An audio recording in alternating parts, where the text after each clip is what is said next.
ప్రభుత్వము అక్కడ ఇల్లు కూల్చివేసి 2 months అవుతుంది.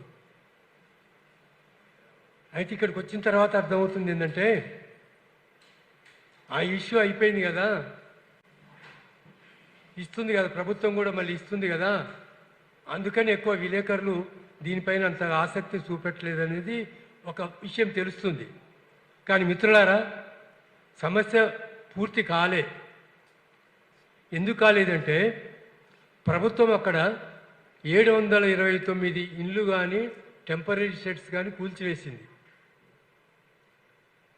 కానీ అక్కడ ఇచ్చింది ఇప్పటికీ 311 మాత్రమే.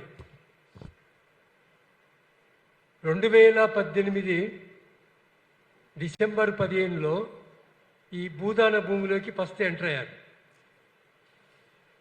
తర్వాత ఫిబ్రవరి 8వ తారీఖు 19లో ఇల్లు నిర్మించుకోవడం ప్రారంభమైంది. అంటే దాదాపు 7-8 సంవత్సరాల నుంచి ఇది నడుస్తున్నది.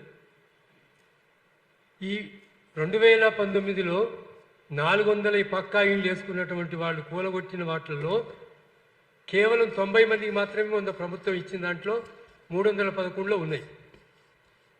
అంటే పక్కా ఇళ్ళు కూలగొట్టిన వాటిల్లో కూడా 300 మందికి ఇయ్యలే. ఇంకా వాళ్లకు గ్రామాలలో మీకు ఇల్లు ఇస్తామని అంటుండ్రు. వాళ్ళంతా బ్రతుకు తెరువు కోసం ఖమ్మం పట్టణం వచ్చారు. మళ్ళీ మీరు గ్రామాలకు పంపమంటే అర్థం ఏముంది? గ్రామాల్లో సరైన ఉపాధులు లేకనే పట్టణంలో బతుకుదామని చెప్పి వచ్చిండ్రు. వాళ్ళ ఇల్లు కూలగొట్టి మళ్ళీ ఇప్పుడు ఊళ్ళో పోయి మీకు అక్కడ మీ స్థలంలో ఇల్లు ఇస్తామంటారు. కాబట్టి మొదటి విషయం మీకు స్పష్టం చేయాల్సింది ఏంటంటే ఈ సమస్య ఏ కోణంలో కూడా ఇంకా పూర్తిగా అసలు పరిష్కారం కాలే. ఒక 90 మందికి మాత్రమే ఇచ్చారు. ఇంకొక 100 మందికి టెంపరీ షెడ్ కూలగొట్టుకున్న వాళ్ళకి ఇచ్చారు. అట్లా ఒక 200 మందికి వచ్చింది. మిగతా వాళ్ళు కొందరు అనర్హులకు కూడా ఇచ్చారు. కాబట్టి 729లో ఒక 200 మందికి మాత్రమే అర్హులైనటువంటి వాళ్ళకి వచ్చాయి. ఇంకా 500 మందికి రావాలి. ప్రభుత్వం ఏం చెప్తుంది?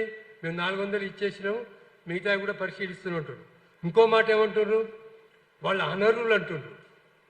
అసలు అనర్హులు అంటే అర్థం ఏంటి? పెద్ద ఉద్యోగస్తులన్నై ఉండాలి, ధనవంతులన్నై ఉండాలి, ఏదైనా కావాలి.